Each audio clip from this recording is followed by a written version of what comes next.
Assalamualaikum warahmatullahi wabarakatuh. Halo Sobat Setiap Fakta Kehidupan. Tidak lupa kami sampaikan salam sehat, salam sejahtera, semoga tercurah segala bentuk kebaikan dan juga kita semua dalam lindungannya. Seperti biasa, kita akan berbagi kisah dari yang unik, menarik, sampai bikin nangis. Mari kita simak kisahnya.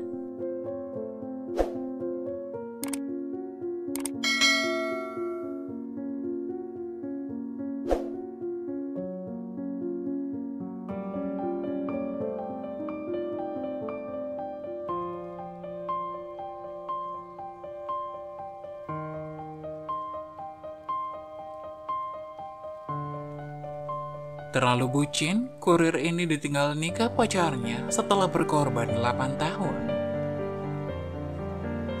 Di sebuah kota kecil yang damai, hidup seorang pria bernama Rizky. Rizky adalah seorang kurir yang bekerja keras untuk sebuah perusahaan pengiriman terkemuka di kota itu. Selama 8 tahun terakhir, Rizky telah mencintai seorang wanita bernama Maya. Mereka berdua bertemu saat masih remaja dan jatuh cinta satu sama lain begitu dalam. Namun hidup tidak pernah berjalan mulus seperti yang diinginkan. Maya adalah wanita yang sangat ambisius dan memiliki impian untuk menjadi seorang dokter. Untuk menggapai mimpinya, ia harus pergi keluar kota dan kuliah di salah satu universitas terbaik. Rizky yang sangat mencintai Maya mendukung keputusannya tanpa ragu. Dia tahu bahwa perjuangan untuk mencapai impian adalah bagian dari cinta mereka. Selama 8 tahun, Rizky bekerja keras sebagai kurir untuk membantu Maya membiayai kuliahnya.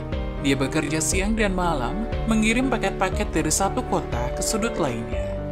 Semua penghasilannya dikirimkan ke Maya untuk membantu membiayai kuliahnya dan memenuhi kebutuhannya.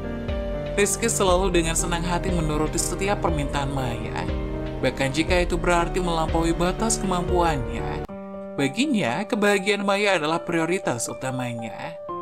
Suatu kali, Maya mendapatkan sebuah cincin berlian yang indah yang dia lihat di toko perhiasan di kota. Dia tahu betapa mahalnya cincin itu, dan seharusnya itu di luar kemampuan Rizky sebagai seorang kurir dengan penghasilan yang sederhana. Namun tanpa ragu, Rizky mulai menabung setiap uang yang dia bisa untuk membelikan cincin itu kepada Maya. Selama berbulan-bulan, Rizky menahan diri dari membeli barang-barang mewah dan merasakan kemewahan untuk dirinya sendiri. Dia makan dengan hemat, memotong pengeluaran yang tidak perlu, dan bekerja lembur. Semua untuk mencapai tujuannya. Akhirnya, setelah beberapa bulan berkeringat dan mengorbankan sebagian besar penghasilannya, Rizky berhasil membeli cincin itu. Dia memilih waktu yang sempurna untuk memberikannya kepada Maya pada ulang tahunnya yang ke-25. Ketika Maya membuka kotak hadiah itu, air matanya berlinang bahagia. Dia tahu betapa besar pengorbanan yang telah dilakukan Rizky untuk memberikannya cincin itu. Namun itu bukan satu-satunya pengorbanan yang Rizky lakukan. Ketika Maya butuh dukungan finansial untuk kuliahnya, Rizky tidak ragu-ragu untuk memberikannya. Meskipun itu berarti dia harus hidup dengan keterbatasan. Dia meminjam uang dari teman-temannya, bekerja lebih keras, dan bahkan menjual barang-barang pribadinya untuk memastikan Maya bisa melanjutkan pendidikan. Rizky juga selalu siap membantu Maya dengan tugas-tugasnya. Terkadang begitu terlibat dalam proyek kuliahnya, sehingga dia merasa seolah-olah dia juga mengikuti kuliah. Dia menjadi pendengar yang setia untuk semua masalah Maya dan selalu memberikan dukungan moral yang sangat dibutuhkan. Namun semua pengorbanan itu bukan tanpa beban emosional. Rizky kadang-kadang merasa lelah dan di dalam hatinya dia merasa bahwa cintanya mungkin tidak cukup. Tapi dia terus berjuang karena dia tahu bahwa apapun yang dia lakukan, dia melakukannya demi cinta sejatinya Maya. Rizky, sebenarnya kamu cinta gak sih sama aku? Cinta dong Maya, kenapa sih kamu ngomong kayak gitu? Aku ngerepotin ya, aku selalu minta dibelikan banyak barang sama kamu. Enggak dong sayang, semua yang aku berikan adalah bukti cintaku ke kamu. Aku gak merasa keberatan kok. Beneran, kata Maya memastikan. Iya, beneran sayang, sini peluk. Maya pun memeluk Rizky dengan mesra. Rizky juga membalasnya dengan penuh kasih sayang. Ia sangat mencintai wanita dalam pelukannya itu. Ia juga bertekad, apapun yang Maya inginkan, Rizky akan melakukan semaksimal mungkin, agar wanita pujaan hatinya itu merasa bahagia di sisinya. Sayang, aku baru saja melihat sebuah tas yang aku idam-idamkan di mall kemarin. Itu cantik banget dan pasti cocok buat acara kondangan. Bukannya kemarin aku baru beliin kamu tas? Iya, tapi yang ini tuh beda lagi. Lucu banget sayang, aku bener-bener suka. Beliin ya, please. Oke, aku akan mencarinya untukmu. Tapi Maya, kamu tahu bahwa tas itu mungkin akan cukup mahal kan? Aku tahu sayang, dan aku sangat menghargai semua yang telah kamu lakukan buatku selama ini. Tapi aku benar-benar pengen tas itu. Gak apa-apa Maya, aku akan mencoba yang terbaik untuk mendapatkannya buat kamu. Cintaku padamu adalah prioritasku. Terima kasih Rizky, aku sangat beruntung sekali punya seseorang pria seperti kamu dalam hidupku. Jawab Maya sambil mencium pipi Rizky. Pagi harinya Rizky bangun pagi dan bekerja dengan sangat giat. Upah 10.000 per paket menjadi semangatnya untuk memenuhi kebutuhan Maya. Selama perjalanannya sebagai kurir, Rizky sering bertemu dengan berbagai orang yang menceritakan kisah cinta mereka. Namun dalam hatinya hanya Maya yang mengisi setiap sudut pikirannya. Dia merindukan senyuman Maya, canda tawanya, dan pelukannya yang hangat. Setiap kali dia menyerahkan paket ke tangan pelanggan, dia teringat akan pengorbanannya untuk cinta sejatinya. Hingga akhirnya hari yang dinanti tiba, Maya lulus kuliahnya dengan predikat terbaik. Dia kembali ke kota tempat mereka bertemu untuk mengunjungi Rizky. Rizky tidak sabar untuk memeluknya dan menghabiskan waktu bersamanya setelah begitu lama berpisah. Namun saat mereka bertemu, wajah Maya tidak lagi memancarkan cinta dan kebahagiaan yang sama.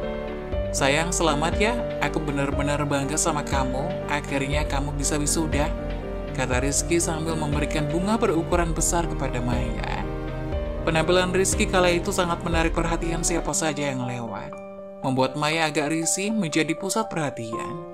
Bagaimana tidak, Rizky memakai sepatu dekil yang biasa ia pakai untuk mengantarkan barang, dengan celana usang dan baju batik.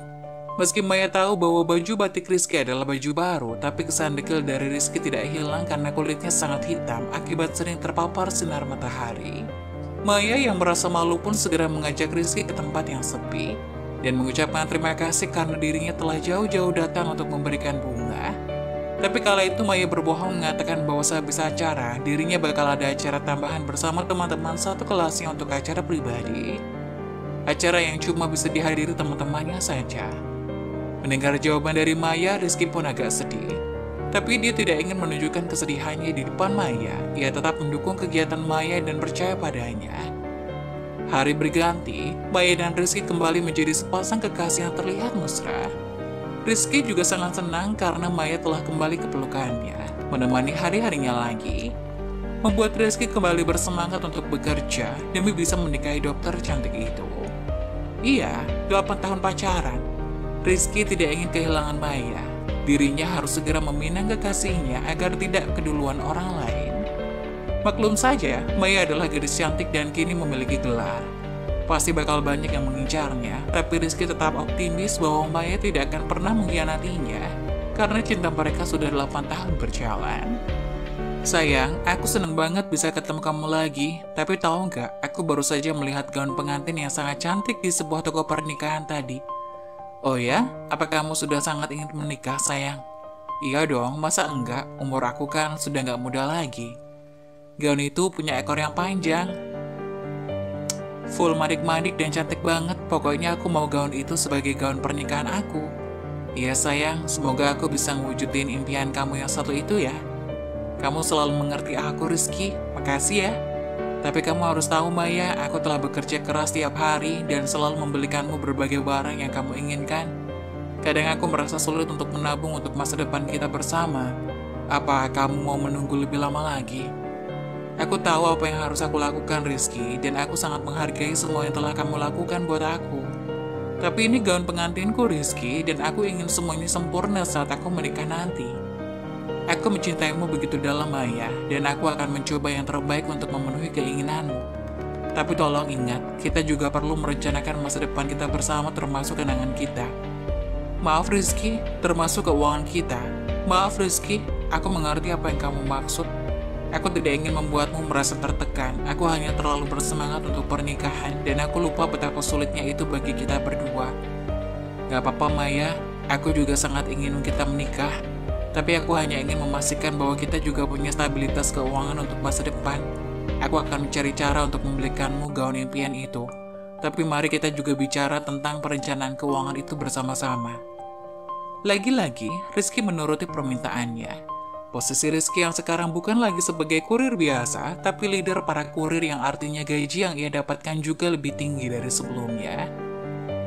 Tapi karena tuntutan dari Maya, kini Rizky rela turun lagi ke lapangan untuk membagikan paket agar bisa mendapatkan uang tambahan. Hingga hari membeli gaun pengantin pun tiba. Rizky sangat antusias untuk membeli gaun itu. Darahnya berdesir. Ia tidak sanggup membayangkan alangkah cantiknya kekasihnya itu bila mengenakan gaun pemberiannya.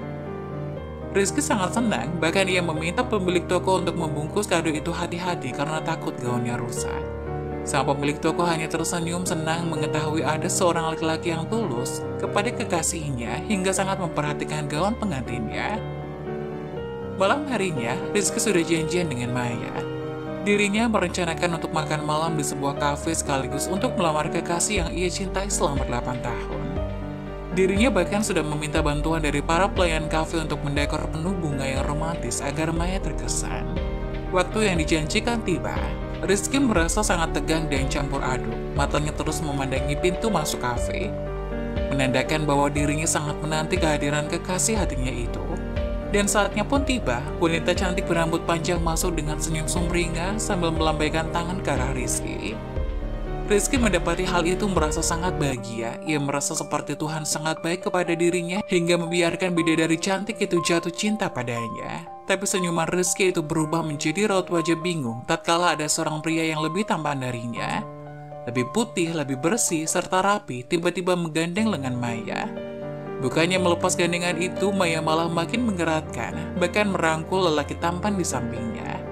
Percikan api mengenai hati Rizky, jantungnya berdetak semakin kencang sehingga mendekati Maya dan lelaki yang tak dikenalnya itu. "Hai Riz, lama gak ketemu," sapa Maya seperti biasa. "Siapa dia, Mai?" "Kenalin, ini Aldi, calon suamiku. Kami seminggu lagi mau menikah. Aldi, kenalin, ini Rizky, sahabat aku, dia yang sering aku ceritain ke kamu," kata Maya tanpa rasa bersalah. "Aldi, senang bertemu denganmu Aldi, aku Rizky, teman Maya," kata Rizky gugup. "Senang berkenalan denganmu Rizky, Maya telah banyak bercerita tentangmu." Di pertemuan yang sangat tidak diinginkan itu, Maya dengan bangga menceritakan bahwa Rizky adalah teman yang luar biasa. Dia telah selalu ada untuk Maya selama ini dan tanpa dukungan dan pengorbanannya, Maya mungkin tidak bisa mencapai impian menjadi dokter. Maya juga menceritakan tentang Aldi, seseorang yang sangat istimewa dalam hidup Maya. Mereka telah melewati begitu banyak hal bersama, dan dia adalah orang yang selalu mendukungnya. Maya memberitahu Rizky bahwa selama ini dia telah bertemu dengan seorang dokter muda yang bekerja di rumah sakit tempat dia melakukan praktek klinik. Mereka telah berkomunikasi dengan intens selama beberapa tahun dan tumbuh dekat satu sama lain. Maya mengakui bahwa dia telah jatuh cinta kepada dokter tersebut dan mereka telah memutuskan untuk menikah. Pengenalan Aldi kepada Rizky adalah momen yang penuh perasaan campur aduk. Rizky merasa campur aduk karena dia telah tahu Aldi akan menjadi suami Maya. Sementara Maya berusaha memastikan bahwa semua orang yang penting dalam hidupnya dapat berdamai dan bahagia bersama. Meskipun ini adalah situasi yang sulit bagi Rizky, dia mencoba yang terbaik untuk menghadapinya dengan kedewasaan dan sikap yang baik hati. Tapi dengan bangga, Rizky memberikan kado terakhirnya untuk Maya yang kini bukan lagi sebagai kekasihnya, tapi sebagai calon istri orang. Para pelayan yang menyaksikan kejadian itu merasa sesak. Seolah mengerti perasaan Rizky, para pelayan itu tidak jadi mengeluarkan makanan yang Rizky pesan, bahkan mereka tidak mengambil uang sepeser pun dari kegagalan cinta Rizky itu. Rizky memberikan gaun itu kepada Maya dan Maya sangat berterima kasih karena telah membantunya memiliki gaun. Maya juga berjanji akan memakai gaun pemberian Rizky dengan bangga di hari pernikahannya nanti. Apalagi yang dilakukan Maya, pikir Rizky. Dirinya merasa seperti diolok-olok oleh takdir dan kenyataan. Hadiah untuk Maya ditukar dengan selembar undangan pernikahan Maya dengan Aldi. Air mata Rizky yang tidak bisa ditahan lagi akhirnya tumpah. Melihat hal itu, Maya langsung memeluknya dan mengatakan maaf dengan sangat pelan di telinga Rizky. Rizky yang tidak enak dengan Aldi pun mengatakan bahwa ia sangat terharu dengan pernikahan Maya. Bahkan dengan hati yang hampa, Rizky mendoakan kelanggengan di pernikahan Maya. Rizky merasa seperti dunianya runtuh. Dia tidak bisa percaya bahwa semua pengorbanan selama 8 tahun telah sia-sia. Maya yang dia cintai begitu dalam akan menjadi milik orang lain. Dia merasa terlalu bucin untuk bisa melepaskannya begitu saja. Namun dia tahu bahwa cinta sejati adalah tentang mengikhlaskan kebahagiaan orang yang kita cintai. Di suatu malam yang gelap dan hening, Rizky duduk sendirian di kamarnya. Di mejanya tergeletak surat undangan pernikahan yang datang beberapa hari yang lalu. Surat itu adalah undangan pernikahan Maya, wanita yang telah lama menjadi bagian penting dalam hidupnya. Namun saat ini, surat itu adalah sumber perasaan kecewa yang begitu mendalam. Rizky, dengan perasaan yang tumbuh begitu dalam, ini benar-benar terlalu sulit.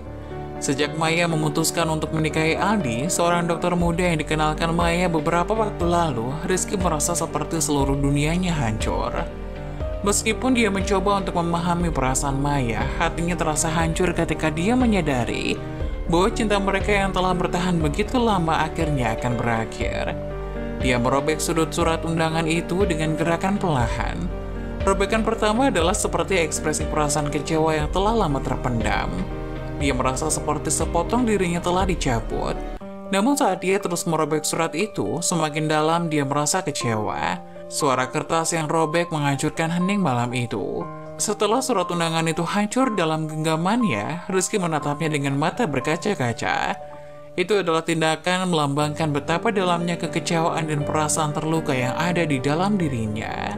Ini adalah akhir dari semua impian kita bersama, Maya. Saat Rizky merobek surat undangan itu, dia juga merobek hatinya sendiri. Dia tahu bahwa dia harus bergerak maju dan mencoba untuk melupakan cinta yang telah lama dia simpan untuk Maya. Meskipun itu adalah tindakan yang menyakitkan, dia tahu bahwa dia harus menemukan kebahagiaannya sendiri. Bahkan jika itu berarti melepaskan cinta yang telah membuatnya terlalu kecewa. Dalam hatinya yang hancur, Rizky mengucapkan selamat kepada Maya atas pernikahannya yang akan datang. Dia berjanji akan selalu menjadi teman yang baik bagi Maya jika dia membutuhkannya. Kemudian dengan perasaan yang berat, Rizky kembali ke pekerjaan sebagai kurir, membawa pengorbanannya yang terlalu bucin bersamanya. Meskipun hatinya penuh dengan kesedihan, Rizky belajar bahwa cinta sejati tidak selalu berakhir bahagia. Kadang-kadang pengorbanan yang besar adalah tanda cinta yang tulus. Dia mungkin telah kehilangan cinta sejatinya, tetapi pengorbanannya akan selalu menjadi tanda cintanya yang abadi kepada Maya.